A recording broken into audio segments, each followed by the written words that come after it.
Day 2 of SEC Media Days from Dallas, Texas in the Omni Hotel. Rob Fischer and Lang Whitaker with you today. We saw Missouri, we saw University of Tennessee, also the Georgia Bulldogs, and we saw a newbie today, the Oklahoma Sooners making their debut at SEC Media Days. There's been a lot of talk, Rob, about the SEC now being 16 strong. We still haven't heard from Texas yet. I think Sarkisian's coming tomorrow. But Brent Venables talked today for the first time, and every other coach has had to answer questions about what this means for them to join. It was the first time to hear from actually these two new schools that are joining, and Brent Venables talked about this is two elite programs joining an elite conference. I thought the most interesting thing I've taken away from today was when we spoke to Roman Harper earlier on Grind City Media, and Roman was telling us that the one thing about Oklahoma is their schedule.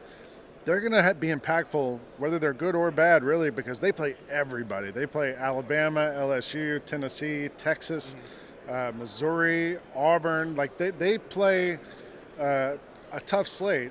And I think, really, when you start to think about it, with these two tough teams joining the SEC, the more you look at the schedules, for every team, it's pretty tough this year. It hasn't been the last few years, as you know, for the Georgia Bulldogs. They've been kind of light. Not this year. It is a daunting schedule for a lot of teams in the SEC with the additions of Texas and Oklahoma, but it seems especially tough for Georgia this season. But it's something Kirby Smart and the Dogs are embracing. Yeah, initially I was wondering how I got that draw, but we're not one to complain. We're one to be excited.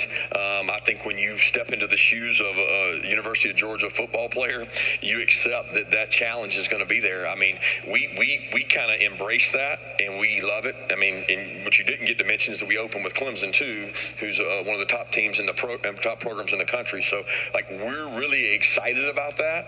I think that motivates our off season so that we have the right kind of approach to the offseason, and our guys embrace that. I mean, as coaches, you want to play the best, and people forget that when you spent time in the NFL, every week was like that.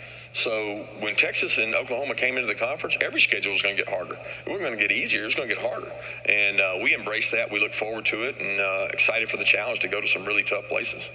Dogs got a tough schedule, but they are one of the teams that are expected to compete for a playoff spot this year. I also think this year one loss doesn't necessarily mean you're out of the playoffs. With the expanded playoffs and with this tough slate all these SEC teams are going to have, we might see teams with two losses get into the playoffs this year. So one loss doesn't automatically disqualify you. Well, a couple of more teams that are looking for a playoff spot this year will be here tomorrow. The Alabama Crimson Tide with their new head coach, Kalen DeBoer, will be here. Texas will be here with Steve Sarkisian. The Florida Gators and Billy Napier, big year for him. And Mississippi State and their new head coach, Jeff Lebby, all here tomorrow for Day 3 of Media Days. For Lang, I'm Fish. Thanks for tuning in, and keep it here on Grind City Media all week for coverage from SEC Media Days in Dallas.